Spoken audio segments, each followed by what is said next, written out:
कैसे हैं आप सभी? आई होप अच्छे होंगे, राइट? चलिए मैं होगी तो चैनल आज से बच्चों का स्वागत करती हूँ और आज मैं आपके लिए लेके आऊँ चैप्टर 6 जिसका नाम है त्रिभुज। और आज मैं किसी प्रकार का सम नहीं समझा रही हूँ, जो आज की वीडियो में थोड़ा सा बेसिक पॉइंट समझेंगे। समरूप आकृतियां क्या होती है और सर्वांग आकृतियां क्या होती है, ठीक है? जब आप इनका मीनिंग समझ जाएंगे फिर मैं 8.1 एक्सरसाइज स्टार्ट कर दूंगी। ओके, तो आइए समझते हैं।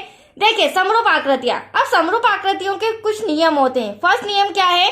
आकार मतलब कि जो शेप है किसी भी आकृति का वो समान होना चाहिए। तो आप देख सकते हैं मैंने दो ड्रॉ किए, सर्कल बनाया है मैंने, तो यहाँ पर हम कह सकते हैं ये भी हमारे लिए सर्कल है, ये भी हमारे लिए सर्कल है। भले इनका साइज छोटा बड़ा हो, बट इसे हम स्क्वायर नहीं कह सकते। ये हमारा सर्कल है और ये भी हमारा सर्कल है। कहने का मतलब ये है कि इनका जो शेप है वो समान होना चाहिए, दिखने में बराबर होना चाहिए, ताकि हम कह सकते हैं कि हाँ ये समान आकृतियां है, मतलब कि ये दोनों वृत्त है, राइट? अब सेकेंड पॉइंट, माप मतलब कि मेजरमेंट साइज समान होना आवश्यक नहीं है। अब इनका जो मेजरमेंट है वो छोटा बड़ा हो सकता है, तो मैंने एक वृत्त छोटा बनाया है और दूसरा वृत्त बड़ा बनाया है। इस पे से ही हम समझ सकते हैं कि समरूप आकृतियां वे होती है जिनका जो साइज जो शेप होता है वो समान होना चाहिए, बट जो इनका साइज है वो छोटा बड़ा हो सकता है, जरूरी नहीं कि वो इक्वल हो।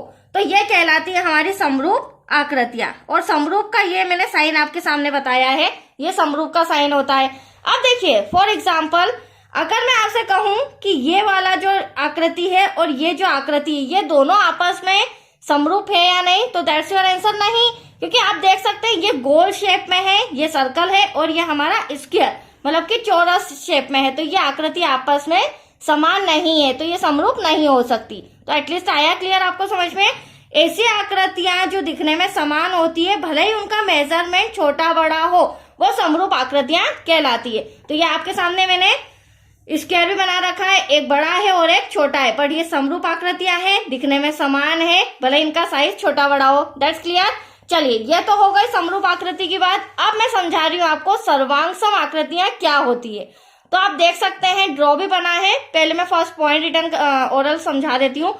आकार मतलब कि शेप समान होना चाहिए।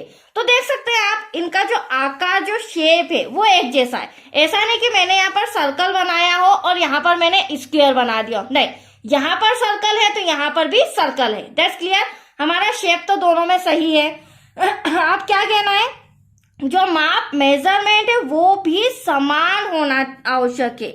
मतलब कि अगर इसका मेजरमेंट 2 सेंटीमीटर है तो इस सर्कल का मेजरमेंट भी 2 सेंटीमीटर होना चाहिए, तभी ये सर्वांग आकृतियां कहलाती है। बट समरूप में ऐसा नहीं होता है। समरूप में शेप तो बराबर होना चाहिए, दिखने में ड्रॉ जो आकृति है वो तो समान होनी चाहिए, बट इनका जो साइज है वो छोटा बड़ा हो सकता है। तो दोनों में डिफरेंस आपको समझ में आया? अब देखिए सर्वांग ये तो क्लियर हो गया कि हाँ ये सर्वांग आकृति है। अब सर्वांग आकृति का जो चिन्ह होता है सर्वांग का वो इस तरह से होता है, ठीक है? इक्वल के ऊपर हमें ऐसा साइन बनाना होगा, तो वो हमारी सर्वांग आकृतियां कहलाती है। तो एटलीस्ट आपको समझ में आया। एक और ड्रॉ मैंने बनाया है, आप देख सकते हैं स्क्वायर।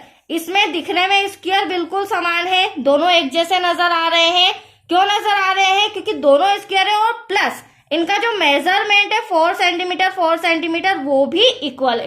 तो कहने का मतलब ये है बच्चों कि आकृति भी समान होनी चाहिए और इनका मेजरमेंट भी समान होना चाहिए, तब जाके ये हमारी सर्वांग आकृतियां कहलाती हैं। तो एटलीस्ट आया आपको दोनों में अंतर समझ में? तो ये हो चुका है हमारा कंप्लीट। अब नेक्स्ट वीडियो आपको मिलेगा एक्सरसाइज 6.1 से रिलेटेड। ओके बच्चों, तो आज के लिए इतना ही। Thank you.